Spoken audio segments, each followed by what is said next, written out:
Koshi Varghese, let me come to you.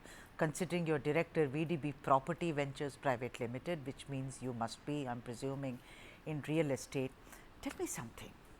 Do you think the BBMP is most likely to be embroiled in some kind of a corruption here? Because I'll tell you something, between April and September, so far as this building is concerned, Koshi, the BBMP issued at least 3 notices, including an order to demolish the unauthorized structure. However, the construction continued unabated. Now, some newspapers, particularly Deccan Herald, has also obtained copies of 3 notices that BBMP had issued to the owner, but still it went on.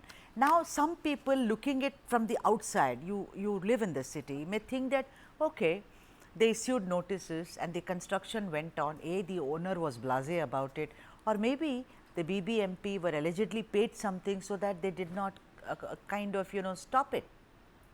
Koshi. Good evening, Sudha. Hi. You see, nothing can happen in the construction field without the BBMP knowing about it. To turn around and say that notices were issued and no reaction or no stoppage happened and that the BBMP was helpless, it doesn't make sense. Sometimes what happens is that when notices are issued, the courts give a stay order, but then it's the responsibility of the BBMP and its legal team, and they have a huge panel of people to get the stay order vacated, right? And also, explain the matter to the legal people if there is a stay. However, if you look at it from what is actually going on in the ground, this is rampant. This is rampant, and it's very unfortunate that this happened. And a few innocent people have died, but this can be multiplied 100 times over. If you look at the city of Bangalore, you look at the outskirts, it's just totally rampant. And if the BBMP is allowing this to happen,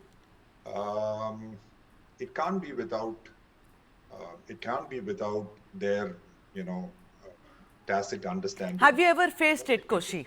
Have you as a builder ever faced it? You don't have to, I mean, if you don't want to answer that, I'm completely happy with that. But you must have had to also deal with BBMP. How do you manage that?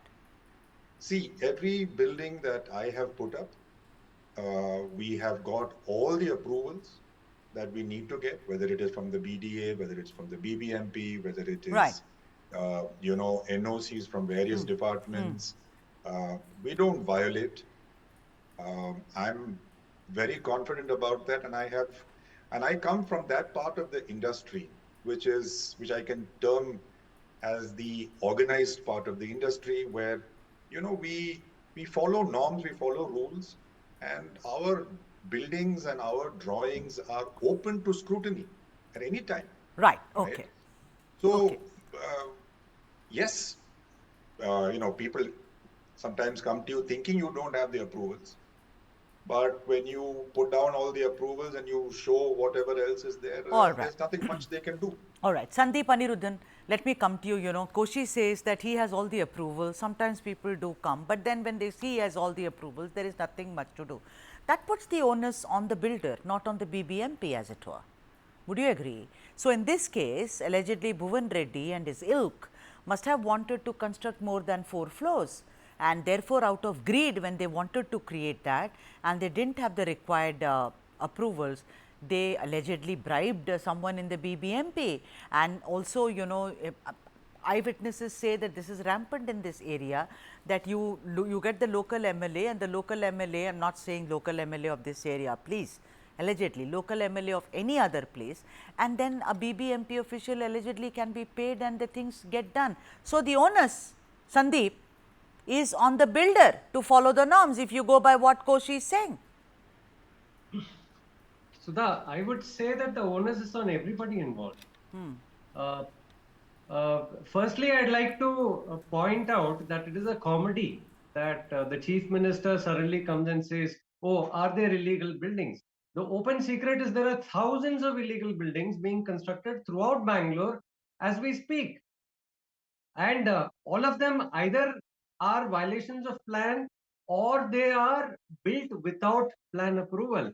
And this has become like a normal practice. It's normalized around Bengaluru. So for the chief minister to wake up, he lives in Bengaluru, for heaven's sake. Do the chief minister, the deputy chief minister, and the BBMP commissioner, do they live on another planet? I mean, all of us know around us there are hundreds of buildings that are all violations. They don't leave setbacks. They don't respect bylaws. Every building will have at least 200 to 300% violation, even by bylaws. Many of them are 100% without even a building plan approval. So how does this happen? Now, it is not going to happen just because the builder wants to violate. It is also happening because the officials are colluding. It's happening because the politicians are colluding. It's also happening because the legislators have set up the system to fail. They have brought about laws which are clear violations. Let me point out to you two clear violations that happen normally. There is a circular issued by the BBMP commissioner in July last, that is 2023. It has a clear list of recommendations how illegal buildings have to be identified and demolished in a timeline of 117 days. Who's responsible? It is the engineers, the ward engineers, junior engineers, additional executive engineers, and chief engineers of every zone. Are they doing their job? No. It also, the circular clearly says that the junior engineer and ward engineer have to monitor all construction activity happening in the ward. They should inform the assistant executive engineer and they should take up, they should actually prevent construction of such buildings which either do not have plan approval or are noticed to be violating their plan approval. Is it happening? No. All right.